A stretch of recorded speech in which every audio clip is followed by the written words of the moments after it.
Hello and welcome back to our channel. So today in this video, we are going to discuss about how to make Cash App auto accept payment. So without wasting much of our time, let's get straight into the video.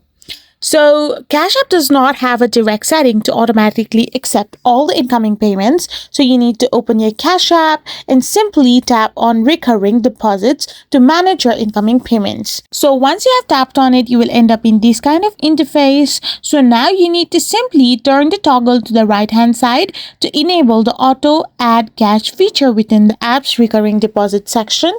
And then you can simply choose a date to add the cash on and hit the set option, and then you need to choose a monthly transfer amount as well. So if you're going to enable this feature, then you can have auto accept payment on that particular set date. Otherwise, other than this, you cannot auto accept payment on Cash App.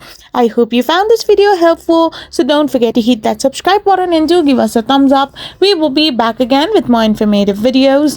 Thank you for watching.